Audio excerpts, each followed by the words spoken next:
হরে কৃষ্ণ। এই গোপন তত্ত্ব কেউ জানে না। এক দেহে আর অতি উচ্চ তত্ত্ব লোকানো, ভগবান লুকিয়ে রেখেছেন। এই গৌর গদাধর তত্ত্বকে লুকিয়ে রেখেছেন, সবাই জানে না। এবং এই গৌর গদাধরের স্মরণ করলেই অনায়াসে আমরা বৃন্দাবন লাভ করতে পারবো, গৌর গদাধর স্মরণেই।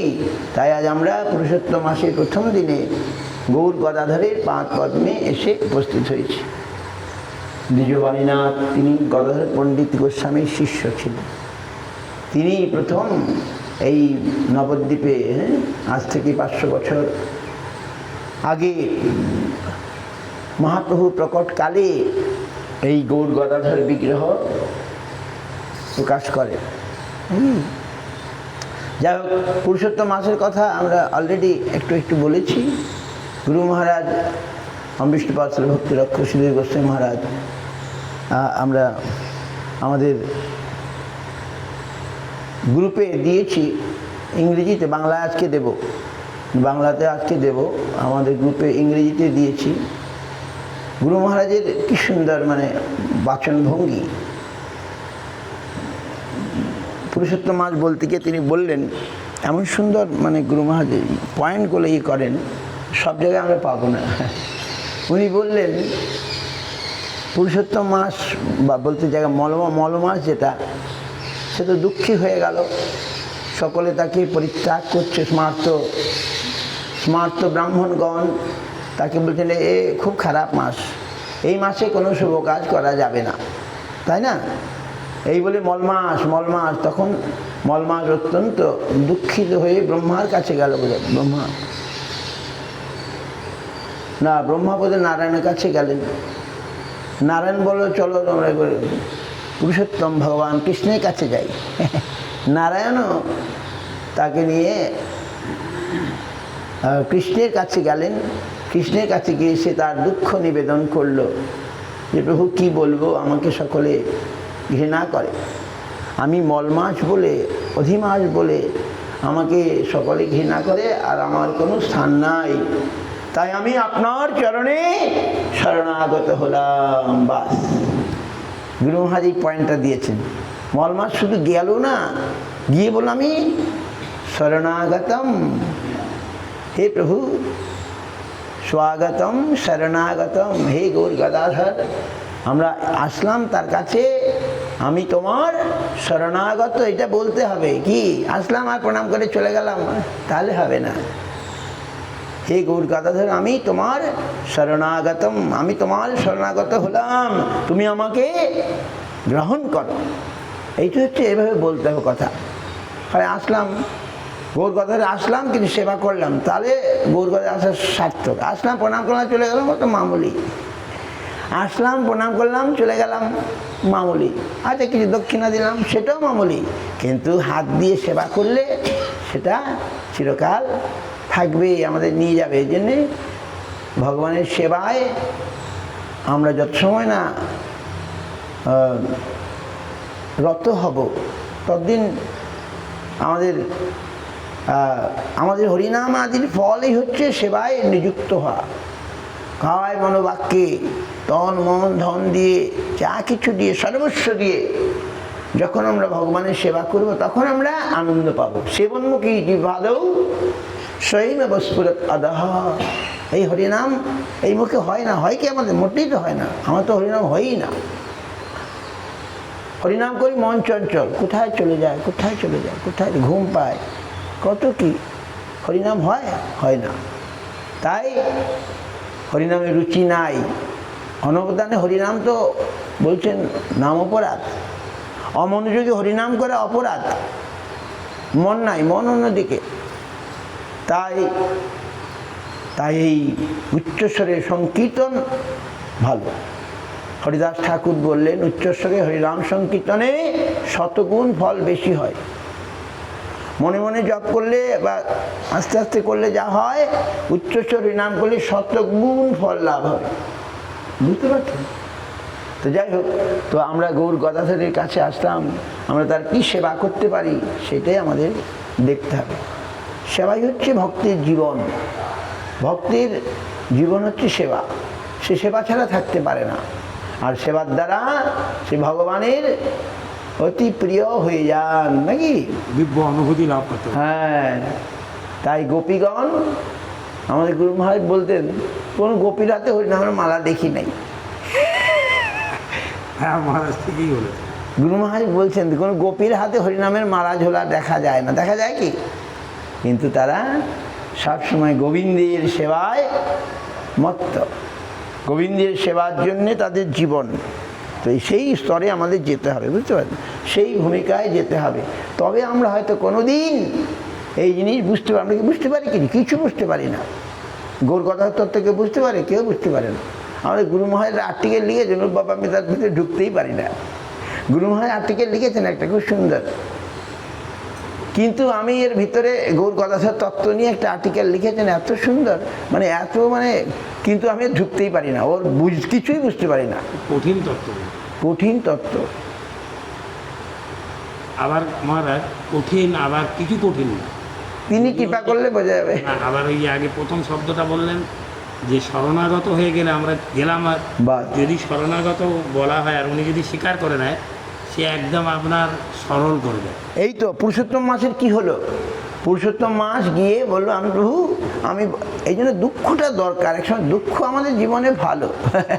দুঃখ পেলে আমরা ভগবানের কাছে সত্যি সত্যি হয়তো একদিন নিজেকে সমর্পণ করতেও পারি। দুঃখ, আমি মঠে আসার আগে চাকরি ইন্টারভিউ দিয়েছিলাম। আচ্ছা, চাকরি লাগলো না বলে চলে যাই মঠে। আমার এই বন্ধু পেল, এখনও সে চাকরি করছে, এখন চাকরি রিটায়ার হয়ে গেছে, এখন তো রিটায়ারের বয়স। আমার এই বন্ধু মাস্টারি চাকরি। তখন তখন না, তখন 250 টাকা মাইনা দিয়ে শুরু। অনেকে আজ থেকে 40 বছর আগের কথা। 40? আজ থেকে 40 বছর আগের কথা। আমি মঠে আসি প্রায় 40 বছর হতে চললো। তাহলে 86-এর দিকে, 82, 80-র কথা বলছি। 80-তে আমরা ইন্টারভিউ দিয়েছি, মাস্টারির ইন্টারভিউ। জাগিরোড বলে জায়গার নাম, জাগিরোড। স্কুলে মাস্টারি করার জন্য ইন্টারভিউ দিয়েছি। তো আসলে আমার চাকরি করার ইচ্ছা ছিল না, আমি এদিকেই চলে আসবো, এটাই ঠিক। কিন্তু তখন ইন্টারভিউ দিলাম। তো আমার এক বন্ধু, আমরা তিন বন্ধু, হ্যাঁ, আমরা সব পড়াশোনা করেছি, MA পাস। ওরা আবার আমার চেয়ে ভালো। আমি করেছি বাংলায়, ওরা করেছে ইকোনমিক্সে। ওরা আমার চেয়ে ব্রিলিয়ান্ট আর কি, ভালো, একই বন্ধু। ওরাও MA করেছে, আমি করেছি বাংলায়, ওরা করেছে ইকোনমিক্সে। ইকোনমিক্স মানে অর্থনীতিতে আর কি, অর্থনীতিতে ওরা MA করেছে। আর চেয়েছে BA পাস, আমরা হচ্ছি MA। BA পাস শিক্ষক, 250 টাকা মাইনে তখনকার দিনে। 250 টাকা পরে বেড়ে যায়। তো ওই বন্ধুটা লেগে গেল, আমার আর লাগলো না। আমাকে আর দিল না চাকরি, ওকে দিয়ে দিল। ও ভালো ইয়ে, ও অর্থনীতিতে MA আর আমি বাংলা MA। তো যাই হোক, তাহলে বাহ, এই ভগবান আমাকে এখন চলে যাওয়ার ছুটি দিয়ে দিয়েছে। তখন আমি ভাবলাম এবার আর থাকবো না, এবারে চলে যাব। এইবারে তখনই লাগলো না, বেকার, মা বাবার অন্ন ধ্বংস করছি। 1 বছর বেকার ছিলাম। পাস করার পরে 1 বছর চাকরি পাই, টিউশনি ফিউশনি করে 2-4 পয়সা রোজগার করতাম। ও করে আর, তো ভাবলাম এবারে তাহলে চলে যাই। তো তখন চলে আসলাম নবদ্বীপে, বুঝতে পারছেন? যদি ওই চাকরি লেগে যেত তাহলে আবার থেকে যেতাম, আশা হতো না। তো আমার ওই বন্ধুটা, সেও ব্যাচেলার, বিবাহটিও করে না, এখনও আছে। সেও আমার মতো খেপা। সে এখনও বেঁচে আছে, ওইখানে যোগাযোগ আছে, ওই আসামেই আছে। সে ওই আসামে সাহা, ও পূর্ববঙ্গের নাম কি প্রাণেশ সাহা। ও আমার চেয়ে ব্রিলিয়ান্ট, মানে পড়াশোনায় ভালো ছিল। তো ও আমরা একসঙ্গে এই শিলিগুড়িতে নর্থ বেঙ্গল ইউনিভার্সিটিতে মাস্টার ডিগ্রি করেছি, ওই একসঙ্গেই। আর ও আমার 1 বছর। যাই হোক, তো তো ওখানে আছে, এখন দেখি ওই রামকৃষ্ণ মিশনে গিয়ে ওখানে থাকে ও এখন ওখানে আছে। তো আর আমি এদিকে চলে আসলাম। তো এসে তাহলে আমাদের জীবনে দুঃখের দরকার আছে। সুখে থাকলে ভগবানকে আসবো না আমরা, সুখে থাকলে আমরা ভুলে যাব, মায়াতে ভুলে যাব, আর দুঃখ দিয়ে ভগবান আমাদেরকে তার কাছে টেনে নেন। তো কি প্রসঙ্গে বলছিল জানি তো, মানে ওই যে মল মাছকে দুঃখ করছে। হ্যাঁ হ্যাঁ হ্যাঁ, মল মাছের কথা বলছে। মল মাছ অত্যন্ত দুঃখ পেল যে তাকে কেউ আদর করছে না, তাকে সব অচ্যুত করে দিচ্ছে মল মাছ বলে। সে তখন অত্যন্ত দুঃখের সঙ্গে ভগবানের কৃষ্ণের কাছে চলে, একবারে কৃষ্ণের কাছে। ব্রহ্মা নারায়ণ, নারায়ণ আবার তাকে কৃষ্ণের কাছে। কৃষ্ণ তখন বললেন, কেন বললেন? গুরু মহারাজ বললেন যে সে যেহেতু শরণাগত হয়েছে, সে যেহেতু মলমাস শরণাগত হয়েছে, এই জন্য শরণাগতকে ভগবান অঙ্গীকার করেন। কি আমরা যদি শরণাগত হই তাহলে আমাদেরকে তিনি অঙ্গীকার করবেন, নাহলে করবেন না। আমরা তো ভগবানকে দৃষ্টিপাত করেন, আমাদের জন্য ডাকি, ভগবানের জন্য ভগবানকে ডাকি না। কি আমরা ভগবানকে ডাকি আমাদের জন্য, আর গোপীরা ডাকতো ভগবানের জন্যে, আমরা ডাকি আমাদের জন্য। প্রভু আমার দুঃখ দূর করো, আমার কষ্ট দূর করো, আমার এটা দাও, ওটা দাও, সেটা দাও, এই জন্য আমরা ভগবানকে ডাকি, তাই না? আর গোপীগণ ডাকতো ভগবানের সুখের জন্যে। এই যে হরিনাম আমরা করব, কেন করব? ভগবানের সুখের জন্য। আমরা হরিনাম, গুরু মহারাজ বললেন হরিনাম আমরা করব, এই মন্দিরে হরিনাম করব ভগবানকে শোনানোর জন্যে, নাকি? আমরা ভগবানকে সুখ দেবার জন্যে আমরা এই ভগবানের মন্দিরে আসব, ভগবানের মন্দিরে বসবো, ভগবানের কথা বলবো, ভগবান খুশি হবেন। এইটার নাম হচ্ছে ভক্তি, এইটার নাম ভক্তি। আর প্রহ্লাদ মহারাজ বললেন যে আমাকে কিছু দেয়, দিয়ে বলে আমাকে তুমি কিছু দাও, সে তো ভক্ত নয়, সে তো বণিক, সে হচ্ছে বণিক। তাই ভগবানের ভক্তি, তাই আমাদেরকে পুরুষোত্তম মাস ভগবানের কাছে যেই শরণাগত হয়ে গেল, ভগবান বলেন ঠিক আছে, কোনো চিন্তা করো না, আজ থেকে আমি আমার নামটা তোমায় দিয়ে দিলাম, যাও, আজ থেকে তোমার নাম হবে কি নাম হবে? পুরুষোত্তম মাস তোমার নাম, আর মল মাস নয়। কি মাস? পুরুষোত্তম মাস। এই জন্যে এখন দেখছি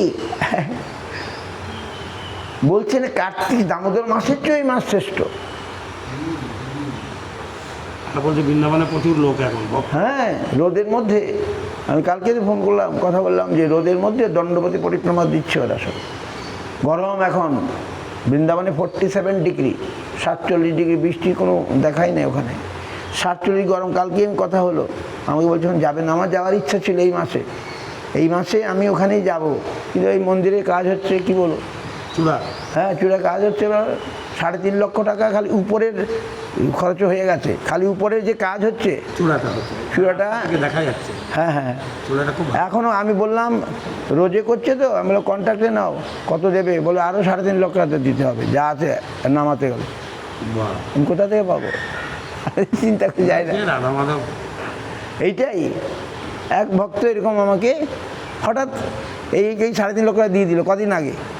হ্যাঁ, আমি চাইও না, কিছু নাই, ওই ইয়ের দিনে, কি দিন, ওই যে অক্ষয় তৃতীয়া না, অক্ষয় তৃতীয়া বলে আমি 3.5 লক্ষ টাকা দিলাম। যান, আমি অবাক হয়ে গেল, রে আমার তো হরিনাম নিয়েছে, আমেরিকায় থাকে, আমেরিকায় থাকে এক মাতাজি, হরিনাম নিয়েছে আমার থেকে।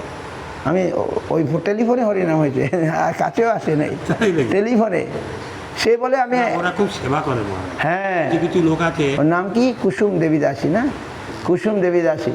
হঠাৎ আমাকে এই অক্ষয় তৃতীয়া দিনে বলে অক্ষয় তৃতীয়া দান করতে হয়, তো আমি বলে আমি এই টাকাটা দিলাম, হিসাব করে দেখলাম 3.5 লক্ষ টাকা। আমি অবাক হয়ে গেলাম। হ্যাঁ, তো দিয়েছে বলে তো কাজ হচ্ছে না, কাজ বন্ধ হয়ে যাবে। যাই হোক, ভগবান সত্যি যেটা বললেন ভগবান দেন। এক ভক্ত এরকম, আমি ভিডিও করে পোস্ট করলাম, সে বললো কত টাকা লাগবে? আমি ভয়ে বললাম আমার লাগবে 15 লাখ টাকা। মন্দিরটা চূড়া এখন কাজ আরম্ভ করিনি, আমি অর্ধেকটা বললাম, 8 লাখ টাকা। সঙ্গে সঙ্গে দিয়ে দিল 8 লাখ টাকা। এই চূড়ার কাজ আরম্ভ করার আগে এই নিচের কাজ হয়ে গেছে, এবার চূড়ার কাজ যখন আরম্ভ করলি তখনই ভিডিও পোস্ট করে বললাম আমার এই বাংলায়। আমাদের বাঙালি যারা আছে অনেক হিসাব করে, কিন্তু যারা বাইরে বা নন বেঙ্গলি, হ্যাঁ। যারা নন বেঙ্গলির মধ্যে খুব যারা সুন্দর, ভক্ত, এই তো রাশিয়ান, ওরা কোনো, হ্যাঁ রাশিয়া, ওরা কোনো যদি ওদের ওর পরিবার আছে। আমি এবার ওর বাড়িতে গেলাম, ওর বাড়ি গিয়ে দেখি বাপরে বাপ, রাজপ্রসাদ। হ্যাঁ, এই সাউথ আফ্রিকায় গেছিলাম, ওর বাড়ি দেখে আমি চাকরি করে তাকে বাড়িটা দেওয়া হয়েছে, একটা বাচ্চা, একটা ছোট ছেলে, একটা মেয়ে আর বউ, বাস। আর বাড়ি দেখে বোধহয় 50 জন থাকতে পারবে, এত বড় বাড়ি। ওর বাড়িতে গিয়েছিলাম, যে টাকাটা দিয়েছে ওর নাম বংশীধারী, ওই এসেছিলো গত দোলের সময় এসেছিল। আমারও শিষ্য নয়, শুদ্ধাত্মজি মহারাজের শিষ্য, ওই আর কি মহারাজ আমার সঙ্গে আসে না, আচ্ছা, আচ্ছা। ওনার শিষ্য। প্রতি একাদশীতে সেবা করে, শুনলে অবাক হয়ে যাবেন। প্রতি একাদশীতে টাকা পাঠায়, আমি বলিও নাই কিছু নয়, প্রতি একাদশীতে টাকা পাঠায়। এখন আবার বন্ধ হয়েছে দেখছি, দিদিতে হয় না। প্রায় 1 বছরে প্রতি একাদশীতে 50,000 60,000 টাকা করে পাঠাইতো প্রতি একাদশীতে। বল। তারপরে ও এখন ওর তো সংসার আছে, পরিবার আছে, তা সত্ত্বেও প্রতি একাদশীতে 50,000 60,000 করে পাঠাতো। তো তাহলে কাজ হচ্ছে, মন্দিরে কাজ হচ্ছে। হ্যাঁ না, ভক্ত। প্রতি 5 দিন আমাকে 25,000 টাকা করে দিতে হচ্ছে, প্রতি 5 দিন অন্তর। এই মিস্ত্রি কাজ করছে, 5 দিন পরেই 25,000 টাকা করে হাতে বলে দিতে লেবার হচ্ছে, চার্জ। লেবার চার্জ দিতে হচ্ছে। তারপরে তো মালমাটিয়ার অনেক দাম। মাল মেটেরিয়াল তো আছেই। তো তা আমি অবাক হয়ে গেলাম, এই টাকাটা না আসলে আমি কাজ করতে পারতাম না। হঠাৎ ওই অক্ষয় তৃতীয় দিনে একজন, ওই মাতাজি একজন, সে হঠাৎ 3.5 লক্ষ টাকা আমার দিয়ে দিল। তারপর ওই প্রভুটা বংশীধারী, আমি বললাম কত টাকা, আমি অর্ধেকটা বললাম, 15 লাখ টাকা লাগবে কি 16 লাখ টাকা লাগবে, আমি বললাম 8 লাখ টাকা। বলা যায়? আর অত বলা যায় না, সঙ্গে সঙ্গে আমি 8 লাখ টাকা দিয়ে দিলাম, বাস সঙ্গে দিয়ে দিল। তো এইটা ভগবানের তিনি করাচ্ছেন, নাহলে আমি করবার কে, না না, তাই না? ভক্তের ইচ্ছা পূরণ করতে। ভক্তের ইচ্ছা, ভগবান, আমি তো ভক্ত হই নাই, তবু ভগবানের কৃপা। না, অনেক যখন জায়গা হওয়ার আগে মহারাজ কত ঘুরতেন, ঝামেলা, হ্যাঁ ছিল। ঘরের কাছে মহারাজ করে দিয়েছে। হ্যাঁ, এটা অবশ্যই, মহারাজ আমি অনুভূতি করেছি, এইটাই। এটা আমি জানি, উনি যদি কারোর প্রতি একবার তাকায়, অনুমোদন করেন, হ্যাঁ, সেটা কেউ আমি তো এই তো গৌর গদাধরের কাছে এবার আমার একটা ভরসা আছে। আমি যেখানে আসলাম অন্তত গৌর গদাধরের পাদপ্রান্তে, নাকি? তো যাই হোক, আমরা তো থাকবো না, যা কিছু করে যাব সেটাই থাকবে, কি আমরা আজ আজ তো কাল নাই, কি যা করে যাব সেটাই থাকবে। কথা প্রচার। তবে হ্যাঁ, সেই ওই আপনি বললাম না, সেই সাউথ আফ্রিকা যাওয়ার আগে এখানে আসলাম, সাউথ আফ্রিকায় গিয়েছিলাম। ওই ভক্তই, আরও শুনুন, ওই ভক্ত কী করলো, আমাদের 3 জনের টিকিট দিল। এই সাউথ আফ্রিকা যাবো, পয়সা কোথায়? টিকিটের দাম শুনলে তো মাথা খারাপ হয়ে যাবে। হ্যাঁ, শুধু একজন না, আমার টিকিটের পয়সা দিল সঞ্জয়, ওই যে একটা ছেলে গেল আমার সঙ্গে, ওর টিকিটে দিল, ওর টিকিট, 3 জনের টিকিটের পয়সা দিয়েছে এই ছেলেটাই। মিনিমাম 70,000। ওরে বাবা, আমি জানি না, জিজ্ঞাসা করি না কোনো দিন। তারপরে আমরা গেলাম, আমাদেরকে এয়ারপোর্ট থেকে নিয়ে গেল ছোট্ট একটা, ওইখানে তো সুবিধা আছে, ড্রাইভিং করে, ও অফিস কাজ বন্ধ করে আমাদেরকে ড্রাইভিং করে, আমরা যেখানে ছিলাম, আমাদের চৈতন্য শাস্ত্র মঠে ছিলাম, সতেরো মঠ আছে, সেখানে গেছে। ওরা একবার দেয় নাই, মঠের কোন থেকে আমার পয়সা দেয়নি। যে মঠে গিয়ে থাকলাম, ওরা প্রসাদের ব্যবস্থা করলাম, আমরা 5 দিন থাকলাম, আমাদের 3 বেলা প্রসাদ দিয়ে সমস্ত ব্যবস্থা করলো। কিন্তু ওদের আত্মীয় স্বজনরা কিছু কিছু দিয়েছে, মঠ তো ওরাই সেবা করছে, ওরা আমায় কী দেবে, কি? তো কিন্তু এই প্রভুটা কোথা থেকে জোগাড় হয়ে গেল, সে আমাদের এরোপ্লেনের টিকিট ব্যবস্থা করে দিল। 3টা টিকিটের দাম কত হবে, অনেক দাম, আসা যাওয়া। সঞ্জয় আবার গৃহস্থ মানুষ, তবু ওর টিকিটও দিল। আমরাও সঞ্জয় বললাম যে তোমার পয়সাটা তুমি দিয়ে দিও, সে রাজি হলো। তারপরে আর চাইতে লজ্জা লাগে, হতো আমাদের ভারতীয় ক পয়সা আর পায়। তো ওই বংশীধারী আমাদের 3 জনের টিকিট দিয়ে দিল। এখন আজকের খবর শুনলে খুশি হবেন, এই ফ্রান্স মাতা এসেছিল দোলের সময়, তার নামে শ্যামারানী। তো কী হচ্ছে, আমাকে নিমন্ত্রণ করছে, আপনি আসুন আমাদের দেশে। আমি গতবারে গিয়েছিলাম ওদের আশ্রমে, ওদের একটা ফ্রান্সে গতবারে গিয়েছিলাম, প্রায় 5-6 দিন ছিলাম। ওরা খুব খুশি, বলে এইবারে আসুন। আসলে টাকা লাগবে তো, বিনা টাকা যাওয়া যাবে। এরোপ্লেনে উঠতে গেলে 1 লাখ টাকা কমসে কম টিকিট, 1 লাখ টাকা এক একজনের টিকিটের দাম পড়বে। তো আমি বললাম যাবো, তো আমি যাবো। বলে চিন্তা নাই, আমরা কালেকশন করতে আরম্ভ করে দিয়েছি যে আমি যাব, তার টিকিটের টাকা এই আজকেই খবর আসলো, আমি খবর দিলাম, আমি রাজি হলাম আর কি। এতদিন চিন্তা করছি যাবো কি যাব না। তারপরে এখন ডেট ঠিক করে দিলাম যে জন্মাষ্টমীর পরে যাব আবার। তো ওই শ্যামারানী ওই মাতাজিরাই ভালো দেখছি, ওর খুব উৎসাহ। হ্যাঁ, মাতাজি সে বলে ঠিক আছে, আমি টিকিটের পয়সা কালেকশন করতে শুরু করে দিব আজ থেকে। আমি তো আর পয়সা খরচা করে যেতে পারবো না, অনেক টিকিটের দাম। তো শ্যামারানী গতবার এসেছিল, তো আমার মঠে সে ভক্ত বলল তুই তোমার শিষ্য, ওনার শিষ্যা। ভালো লেগেছে। হ্যাঁ, তো উনি বললো ঠিক আছে, আমি যোগাযোগ করছি। এখন 3 জায়গায় ঠিক হয়ে গেল, ফ্রান্সে যাওয়া হবে, তারপরে সুইজারল্যান্ডে যাওয়া হবে, তারপরে কোথায় যাবে, হাঙ্গেরি যাওয়া হবে, তারপরে লন্ডনে যাওয়া যাবে। 4টা ঠিক হয়ে গেল। এখন বলছে আমি তাহলে, এখন দেরি আছে, 3 মাস বাকি আছে না, বলে আমি এখন কালেকশন করতে শুরু করে দিলাম আজকেই খবর, আজ সকালের খবর। তো ভগবান তো কোথা থেকে এবং সবাই করবে, নাহলে যাওয়া তো সম্ভব নয়। এত এরোপ্লেনের ভাড়া এখন আরও ভাড়া বেড়ে গেছে, যুদ্ধের জন্যে এরোপ্লেনের ভাড়া ডবল হয়ে গেছে। এই যুদ্ধে চলছে না, এরোপ্লেনের ভাড়া ডবল হয়ে গেছে। কিন্তু ভক্তদের কোনো উৎসাহের খামতি নাই। আর ওই যেখানে যাবো ওইখানে সব না, ওরা খুব এক্সপার্ট। হ্যাঁ, ওই ছোট্ট মঠ আমাদের মতো না। হ্যাঁ, যেখানে যাই ওখানে কাজ কাম করা, হ্যাঁ, তারপরে খাবার ধোয়া। মঠে কেউ থাকে না, মায়েরা সব বাইরে থাকে, গাড়ি করে সকালে আসবে। মঙ্গলার গ্রুপ আছে রামানন্দ প্রভু, হ্যাঁ, ওরা বিদেশি প্রচুর। যখন দর্শন করতে আসে মহারাজ দেখি রাশিয়া আর ফ্রান্স আমেরিকার ওরা সে কাজ কাম মানে করার জন্য, সভা কাজ করার জন্য। হ্যাঁ, ওরা খুব ইন্ডিয়ান থেকেও এক্সপার্ট একদম। আসলে এরা তো এক জন্মে ভক্ত হয়নি, আগের জন্মেও ভক্ত না, ওরা ছিল। গুরুদেবদের মেন গুরুবর্গরা ওরা গিয়েছেন, তাদের সেবা করেছেন, সেই প্রভাবে নিশ্চয়ই আপনার ভক্তিরক্ষক শ্রীধর মহারাজ মহাপুরুষ ছিলেন, তার প্রভাবে এখন আপনার সেইভাবে দেখে ওরা মুগ্ধ হয়ে যায়। আর তখন বলে মহারাজ, সেটাই 100 বার আমাকে কেন নেবে। তো গুরু মহারাজের সম্পর্ক আছে বলে তো আমিও গেলাম, ছোট্ট মঠ, খুব ভালো লাগলো আমারও। গতবারে ছিলাম ফ্রান্সে। ওখানে খাওয়া দাওয়া কি আমাদের অন্য মতো নাকি? না, সব বাসমতি, 1 নম্বর বাসমতি, আমাদের মতো ওই মোটা চাল খায় না ওরা। ওই আমাদের দেশে যে বাসমতিটা পাওয়া যায় না, 1 নম্বর বাসমতি সব বিদেশে চলে যায়, একদম নিউট অ্যান্ড ক্লিন, রাস্তাঘাট খুব বাপরে বাপ চকচকে। সব যে যা প্রত্যেকে গাড়িতে করে, আর প্রত্যেকে গাড়ি। এই তো মরিশাসে গেলাম, প্রত্যেকে গাড়ি। রাধিকা সুন্দরী গাড়ি আছে, 50 লাখ টাকা দাম। রাধিকা সুন্দরী গাড়ির দাম জানেন? রাধিকা সুন্দরী চালায়, এসেছিল আমাকে চালিয়ে নিয়ে গেল ভক্তের বাড়ি। হ্যাঁ, গাড়ির দাম শুনে আমরা কিনি 5 লাখ টাকা, কিন্তু গাড়ি কিনতে দম বেরিয়ে যায়। আর রাধিকা সুন্দরী গাড়ির দাম 50 লাখ টাকা। এই চাক্কাগুলো এত মোটা, এই চাক্কাগুলো এত মোটা। ওর একটা গাড়ি, ওর স্বামীর আর একটা গাড়ি। কি করে? চাকরি করে, অ্যাকাউন্টেন্ট। রাধিকা সুন্দরী সব কাজ করে।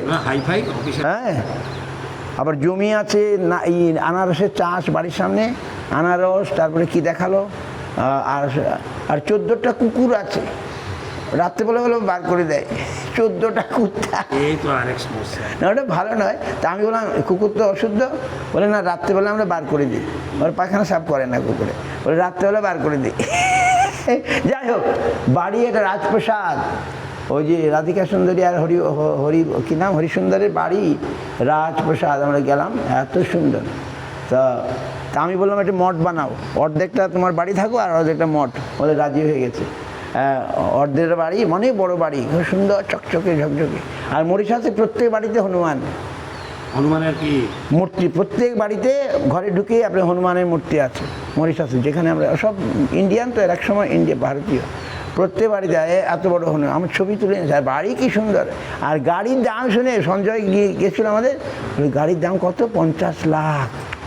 ওরে বাবা, ওখানে সাইকেল টোটো নাই,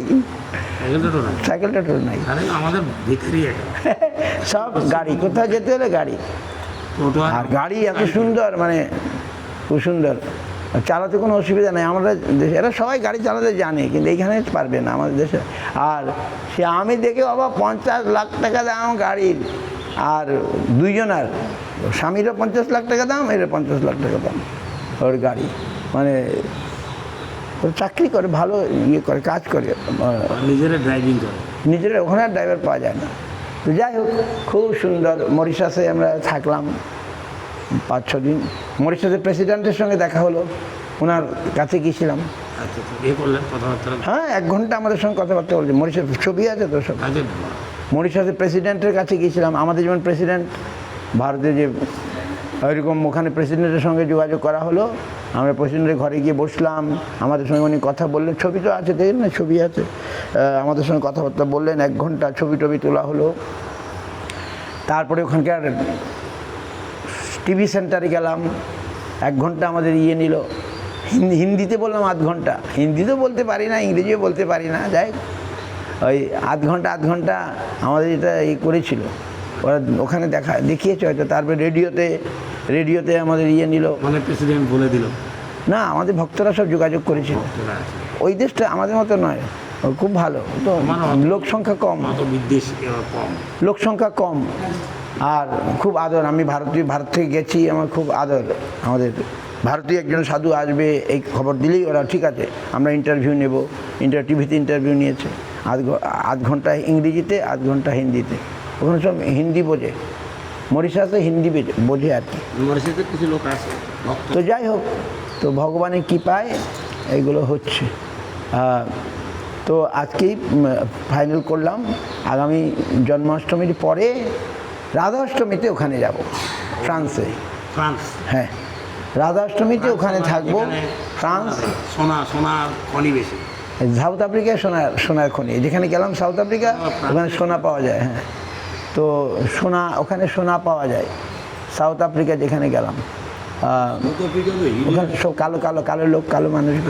যাই হোক, আমাদের যেতে হবে, এদের মায়েদের অনেক কাজ আছে। গৌর প্রেমানন্দে শ্রীকৃষ্ণ চৈতন্য, টাইম হয়ে গেছে, প্রভু নিত্যানন্দ, শ্রীকৃষ্ণ